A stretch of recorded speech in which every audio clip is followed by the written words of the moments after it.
할렐루야, 할렐루야. 이런 날은 이렇게 인사하더라고요. 메리 크리스마스. 확실히 목소리 커졌죠? 우리 여러분하고 인사합시다. 메리 크리스마스. 좌우로 보시면서 오늘 여러분에게 이 크리스마스라는 그리스도를 예배하다 맞으니 미사입니다. 그리스도를 예배하고 경배하는 귀한 이 아침이 되기를 주님의 이름으로 축복합니다. 할렐루야. 저는 말씀을 가지고 나사렛이란 동네에 가서 사니라는 말씀을 함께 은혜 받기를 원합니다. 하나님께서 특별히 예수님께서는 하늘에서 이 세상으로 오셨습니다. 이 땅에 오신 예수님은 태어나자마자 애굽으로 피신을 가게 되셨어요. 근데 성경을 읽으면서 늘 궁금했던 게 그거예요. 왜 애굽이었을까? 여러분 혹시 궁금하지 않았습니까? 왜 그 많고 많은, 어떻게 보면 바로 옆에 있는 요르단이 있을 거예요. 레바논이 있을 거예요. 애굽보다 가깝고 지리적으로도 금방 갈 수 있어요. 그런데 굳이 애굽으로 갔어요. 왜 그랬을까? 그래요. 근데 애굽으로 가신 이유는 다른 게 아닙니다. 하나님이 거기로 가라고 해서 가신 거예요. 오늘 말씀의 2장 13절에 보니까 이렇게 써 있습니다. 그들이 떠난 후에 주의 사자가 요셉에게 현몽하여 이르되 헤롯이 아기를 찾아 죽이려 하니 일어나 아기와 그의 어머니를 데리고 애굽으로 피하여 내가 내게 이르기까지 거기 있으라 하시니. 그러니까 주의 사자가 거기에 애굽으로 가라라고 말씀하셨고 그래서 애굽으로 가게 되신 거예요. 애굽은 우리가 잘 아는 것처럼 이집트죠. 그 옛날 이스라엘 백성들이 종살이를 하던 곳입니다. 또 바로 그 애굽은 모세가 그들을 데리고 나와 출애굽한 곳이에요. 참 공교롭게도 예수님의 세상을 구하시기 위한 첫 번째 사역, 그 생애가 바로 이런 애굽으로부터 시작되었다는 사실입니다. 근데 여러분 성경을 읽다 보면은요, 이 예수님의 일생과 아주 비슷한 사람이 있어요. 누구냐? 구약의 모세입니다.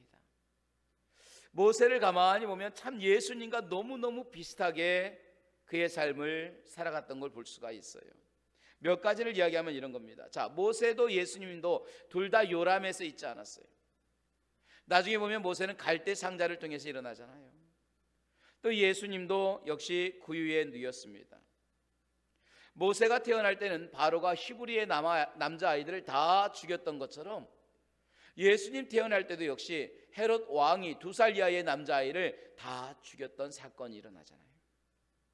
모세는 바로를 피해서 도망갑니다. 예수님도 그를 찾는 헤롯을 피해서 애굽으로 가셨고, 바로가 죽었다는, 모세의 목숨을 찾던 자들이 다 죽었다는 소식을 듣고 모세는 애굽으로 가지만 동시에 예수님도 헤롯이 죽었다는 이야기를 듣고 고향으로 돌아가게 돼요. 모세라는 이름, 또 예수라는 이름도 다 구원에 대한 이름입니다. 물에서 건짐을 받고 백성을 구할 자고, 모세는 자기 백성을 애굽의 노예에서 해방시켜줬지만 예수님께서는 죄와 죽음과 사단에게 종로로 다는 모든 인류를 구원하기 위하여 이 땅에 오신 줄로 믿습니다. 할렐루야. 자, 그런데 우리가 잘 아는 것처럼 예수님을 갖다가 우리가 부를 때에 뭐라고 부를까 하는 거예요. 예수님이 태어난 곳은 베들레헴입니다. 그래서 우리가 찬양할 때도 오 베들레헴 작은 골, 작은 골이에요. 베들레헴의 작은 동네였어요. 거기서 태어났어요. 그런데 우리가 예수님을 부를 때 베들레헴 예수라고 부르나요? 아니에요. 베들레헴에 태어났지만 베들레헴 예수라고 하지 않습니다. 또 예수님이 공생의 기간에 가장 많이 사셨던 곳이 어디냐? 가버나움이라는 곳이었어요. 고라스나 베세다야 가버나움아 했던 이 가버나움에 많은 사역을 하셨고 그곳을 중심으로 많이 움직이셨어요. 자, 그런데 어느 누구도 예수님을 가버나움 예수라고 부르지 않아요. 나중에 보면 예수님께서 십자가에 달려 돌아가시고 다시 부활하신 곳이 예루살렘이고 정치와 종교와 문화의 모든 중심이 예루살렘입니다. 그런데 놀랍게도 예수님을 예루살렘 예수라고 부르지 않아요. 자, 예수님을 부를 때 베들레헴 예수라고도 하지 않아요. 예루살렘 예수라고도 하잖아요. 가버나움 예수라고도 하잖아요. 여러분, 우리가 뭐라고 부릅니까? 예수님을? 그렇죠, 나사렛 예수라고 부르는 거예요. 사실 예수님의 사역에 있어서 가장 중요성을 따진다면 이 나사렛이라고 하는 동네보다 가버나움 예수, 예루살렘 예수, 어떻게 보면 베들레헴 예수 이렇게 부르는 게 맞아요. 그런데 왜 성경은 그분이 활동하셨고 죽으셨고 부활하셨던 그 장소의 예수가 아니라 나사렛 예수라고 끝까지 부르고 있을까 하는 거예요. 예수님 당시에 나사렛이라는 동네가 어떤 동네인가 한번 보면은요, 너무너무 작아요. 아주 조그마한 동네예요. 여러 가지 문헌이 있지만 비교적 공통적으로 이야기하는 것은 몇십 가구가 안 돼요. 그리고 사람이 많아 봐야 200명 왔다 갔다 해요.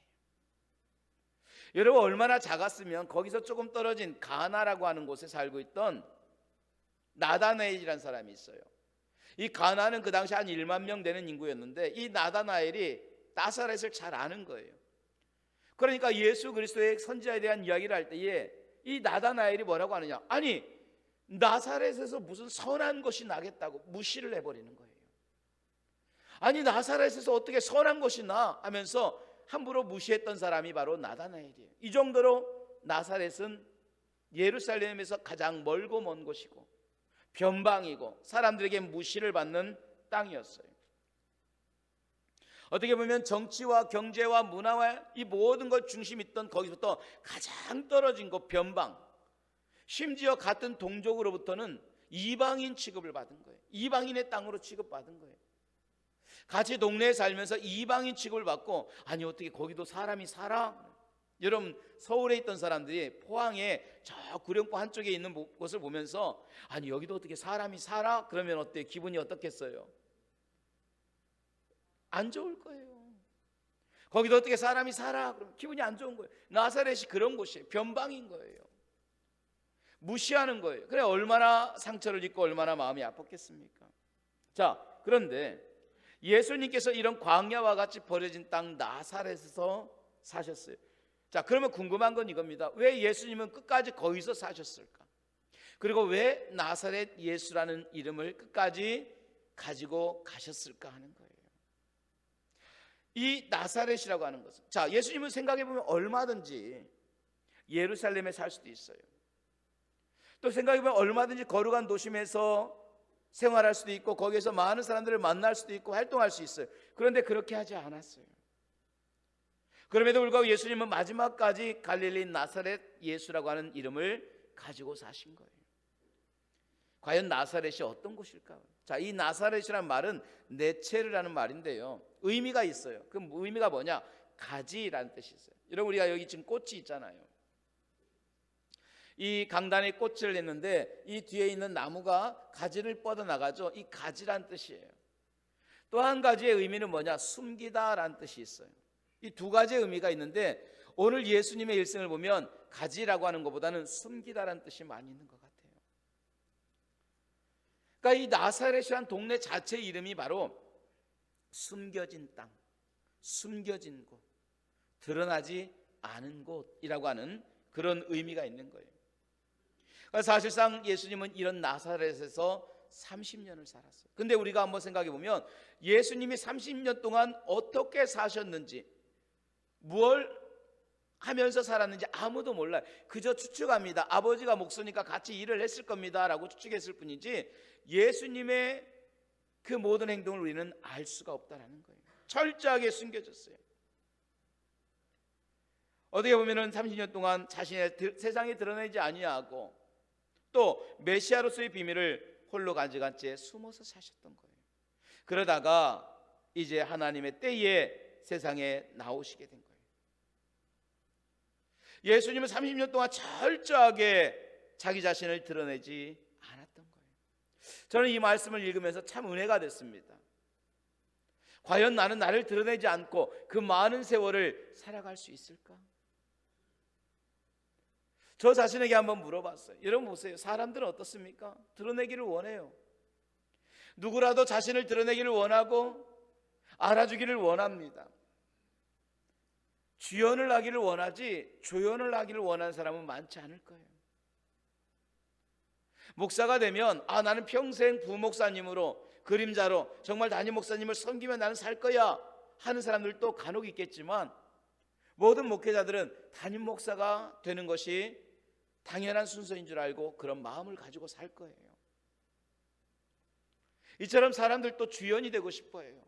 드러나고 싶어합니다. 알아주기를 원합니다. 어느 누구도 지나가는 행인 일, 이름 없는, 지나가는 넘어지는 사람 이 하고 싶은 사람이 없어요. 다 주연이고 싶은 거예요. 그러나 예수님은 스스로 드러나지 않으셨습니다. 여러분, 나사렛이라고 하는 이 동네도 이름 없는 동네였어요. 심지어 예수님의 엄마 아빠인 요셉과 마리아도 세상이 알아주지 않는 사람이었어요. 더 나아가서 예수님 자신조차도 오늘 무명으로 30년을 그렇게 살아오신 거예요. 옛날에 우리가 한때 유행했던 말이 있습니다. 예수님이라면 어떻게 하셨을까라고 하는 책이 있었어요. 여러분 혹시 들어보셨습니까? 예수님이라면 어떻게 하셨을까? 그 사람들이 그 내용을 듣고 참 은혜를 받았어요. 그래, 예수님이라면 이렇게 하셨구나. 그럼 나도 그렇게 한번 살아보자. 그래서 예수님처럼 살려고 노력을 했어요. 기도해 보려고 하고, 순종해 보려고 하고, 섬기려고 하고, 사랑해 보려고 하고, 참 예수님처럼 살려고 많이 노력을 했습니다. 근데 여러분, 예수님처럼 산다는 것이, 예수님을 본받는 삶이 기도하고 성경 보고 예배드리고 경건에 힘쓰고 사랑하고 이게 전부가 아니라는 거예요. 실제로 예수님이 어떻게 사셨는가를 생각하고 그대로 살아가는 것이 예수님을 본받는 삶이라는 거예요. 자, 그러면 예수님은 어떻게 사셨을까? 물론 기도했을 거예요. 경건하게 살고 사랑했을 거예요. 그런데 저는 오늘 이 본문을 가만히 보면서 정말로 예수님께서 나사렛에서 이름도 없이 빛도 없이 무명으로 사신 예수님의 삶은 오늘 우리에게 어떻게 살아가야 할지를 정확하게 이야기해 주고 있다는 거예요. 헨리 나우엔이라고 하는 네덜란드 출신의 유명한 영성 신학자가 있습니다. 우리나라에서 그의 저서가 또 그의 사역이 잘 알려지기도 하고 많은 사람들이 참 감동을 받고 존경을 하기도 합니다. 또한 이분은요, 그 유명한 하버드 대학교의 교수였어요. 얼마나 똑똑하겠습니까? 영성 신학자이면서 하버드대 교수가 엄청나게 많은 사람의 존경을 받고 엄청나게 좋은 그 자리에, 그런데 어느 날 이분은 그 교수의 직을 사직서를 해요. 그리고 그는 지적 장애아를 돌보는 요양원에 찾아가게 됩니다. 그리고 그 요양원에서 지적 장애 아들을 돌보기 시작합니다. 저들의 용변을 치워줘요. 저들의 목욕을 시켜줍니다. 그리고 식사를 돕고 그들의 손과 발이 되기 시작하는 거예요. 많은 사람들이 이해 못할 거예요. 아니, 대학교 교수가, 세계적인 영성신학자가 어떻게 저렇게 살 수 있을까? 근데 저는 그분의 삶에서 예수님을 본받는 삶을 참 살아가는 모습을 발견하게 됩니다. 모든 것이 보장된 예루살렘과 같은 이곳을 다 떠나서 아무것도 없는 나사렛이라는 곳에 들어가는 삶을 선택했다는 사실입니다. 여러분, 우리가 잘 알고 있는 슈바이처 박사도 그래요. 그분은 박사학위가 3개나 있는 석학이었습니다. 이 똑똑하고 유명한 분이 어느 날 자기의 모든 걸 내려놓고 아프리카 밀림으로 들어가고 그 오지에서 한평생을 살기 시작합니다. 모두가 다 우러러보고 모두가 찾는 그때에 그는 그 모든 걸 다 내려놓고 아무도 없는 밀림을 향해 들어가는 거예요. 한마디로 말하면 문명의 세계라고 하는 예루살렘을 떠나서 나사렛의 그 드러나지 않는 삶을 살아가는 것이었습니다. 성경에도 보면은요, 참 이들 못지않게 살아갔던 사람이에요. 특별히 유명한 무명시들이 있어요. 참 말이 그렇죠. 유명하지만 무명으로 사는 사람, 이게 쉽지 않은 거예요. 여러분, 유명하면서도 무명한 사람이 누굴까 보면은요, 바로 동방박사예요. 우리가 잘 알고 있는 사람들입니다. 동방박사, 지금의 저 바사, 페르시아, 이란이죠. 거기서부터 예루살렘을 향해 와요. 하늘의 별을 보고 아기 예수를 위해서 예배하기 위하여 거기까지 옵니다. 짧은 거리가 아닙니다. 엄청나게 먼 거리. 계산을 해보니까 보통 4개월에서 5개월이 걸리는 길이에요. 자, 돌아가는 것까지 하면 넉넉하게 잡으면 1년의 세월을 보내야 되는 그 먼 거리를 찾아온 거예요. 근데 여러분, 그 먼 거리를 올 동안 1년 동안에 그들의 그 지나가는 비용을 누가 냈을까요? 자기들이 냈을 거예요. 자기들이 먹고 자기들이 쓰고 또 그 오는 과정에서 자기들이 사용할 경비까지 자신들이 다 낸 거예요. 그리고 그들은 오늘 예수님께 찾아와서 보배압을 열어 황금과 유향과 모략을 주님께 드린 거예요. 자, 생각해 보세요. 시간은 시간대로 드립니다. 물질은 물질대로 드립니다. 고생은 고생대로 하고 수고는 다 합니다. 그 모든 시간 동안 저들은 저 멀리에서 찾아와서 예수님을 예배했어요. 예수님을 경배했습니다. 그리고 그 값진 걸 드렸어요. 이쯤 되면 성경에 그들의 이름이 기록돼야 되잖아요. 그렇게 수고하고 그렇게 열심히 있고 그렇게 헌신하고 그렇게 희생한 사람의 삶이 기록돼야 되잖아요. 그런데 놀랍게도 우리는 동방박사의 이름을 몰라요. 성경이 쓰여진 이후로 지금까지 우리는 동방박사들이라고 하는 사실은 알지만 누구인지는 아무도 몰라요. 그냥 그 옛날에 그런 사람이 있었고 찾아왔었더라 라는 것까지만 알아요. 매년마다 동방박사의 이름은 나오는데 정말 그들의 이름을 모르는 무명한 자예요. 유명하면서도 동시에 무명한 자로 살아가는 그들을 보게 됩니다. 예수님은 나사렛에서 무명의 삶을 사셨어요. 그분은 결코 유명해지려고 노력하지도 않았습니다. 아니, 누가 알아달라고 말하지도 않았어요. 자신을 세상이 알아주지 않는다고 한탄하지도 않았습니다. 그리고 자신을 드러내려고 애쓰지도 않았어요. 오히려 드러날까 봐 스스로 무명으로 자신을 숨기며 숨김의 동네인 나사렛에서 사신 거예요. 그런데요, 저는 이 말씀을 보면서 참 많이 생각했어요. 우리는 다 나사렛을 떠나려고 합니다. 우리는 무명으로 살기를 싫어합니다. 그래서 우리는 나사렛을 참 답답해해요. 언제까지 내가 나사렛에서 살아야 되고 언제까지 내가 무명으로 살아야 돼? 안타까워요. 예수님은 나사렛 예수로 한평생을 사셨고 베들레헴, 가버나움, 예루살렘의 예수가 아니라 끝까지 나사렛 예수로 살기를 원하셨는데 우린 나사렛을 참 지겨워해요. 그리고 항상 우리의 눈은 예루살렘을 향해 있습니다. 언제쯤 저기를 갈 수 있을까? 언제쯤 유명해질까? 언제 사람들이 나를 알아줄까? 자꾸 여기를 벗어나고 싶어 하는 거예요. 더욱이 예수님은 먹고 살기 위하여서 하루 종일 일하셨을 겁니다. 대부분의 갈릴리 사람들, 그 당시에 나사렛 사람들이 무엇을 먹을까, 무엇을 입을까, 무엇을 마실까 눈만 뜨면 그 생각을 하고 그 고민을 했던 것처럼 예수님도 30년 동안 똑같은 고민을 하며 똑같이 눈을 뜨고 살아가셨다라는 거예요.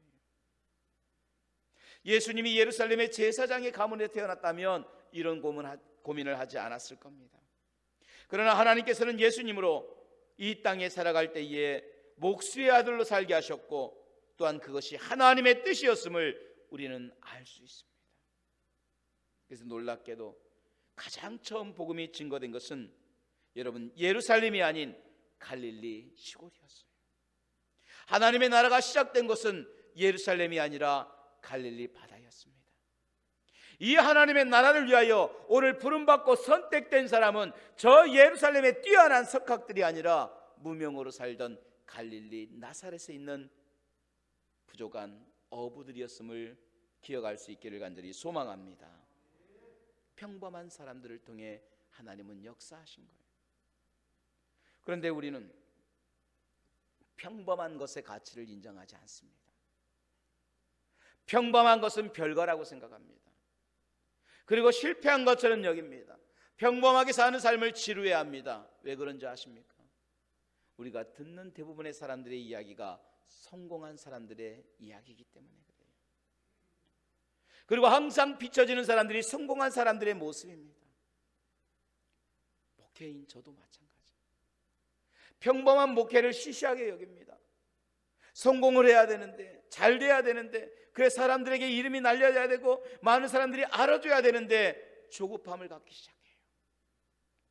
그리고 끊임없이 예루살렘을 향해 문을 두드리고 끊임없이 그것을 바라보고 그 성공의 예루살렘을 늘 갈망하는 거예요. 그러다 보니까 오늘 내 삶이 마치 패배자의 삶과 같아요.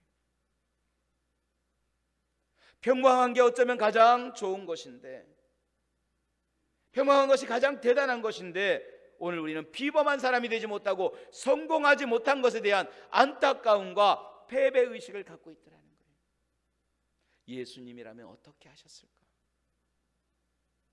예수님이라면 과연 패배의식을 가졌을까요? 예수님이라면 과연 예루살렘을 끊임없이 바라볼까요? 예수님이라면 과연 나사렛 출신이라는 걸 부끄러워할까요? 아니, 여전히 내가 나사렛에 있는 이 자체를 마치 패배한 자와 같이 생각할까요? 예수님이라면 어떻게 하셨을까? 예수님은 얼마든지 유명한 자가 될 수 있었지만 스스로 무명으로 사셨습니다. 그분은 부유하게 살 수 있었지만 매일 아침마다 무엇을 먹을까 무엇을 마실까 고민하며 스스로 가난하게 살았고, 얼마든지 안락하게 살 수 있었지만 그분은 그 안락한 삶을 포기하면서 사셨습니다. 오늘 어떻게 하면 예수님처럼 살 수 있을까 우리는 생각합니다. 그리고 예수님처럼 살아야지 결단합니다. 그런데요, 예수님처럼 살아가는 것 참 의외로 간단합니다. 자기를 비우면 됩니다. 예루살렘을 향한 그 눈을 비우면 됩니다. 드러나기를 비우면 됩니다. 성공을 비우면 됩니다. 그리고 끝까지 나사렛 예수라고 하는 그 이름을 붙잡으면 되는 거예요. 그러면 우리는 예수님처럼 살아갈 수 있는 줄로 믿습니다. 유명해지려고 노력하기보다 조금 더 무명으로 살기를 원합니다. 세상에 자신을 드러내고 알아주기보다 조금 더 평범한 일상에 감사하며 살아갈 수 있기를 원합니다. 예수님께서 그렇게 사셨던 것처럼 오늘도 예수님처럼 살아갈 수 있는 축복된 귀한 성탄의 아침 되기를 주님의 이름으로 축원합니다. 할렐루야. 기도하겠습니다.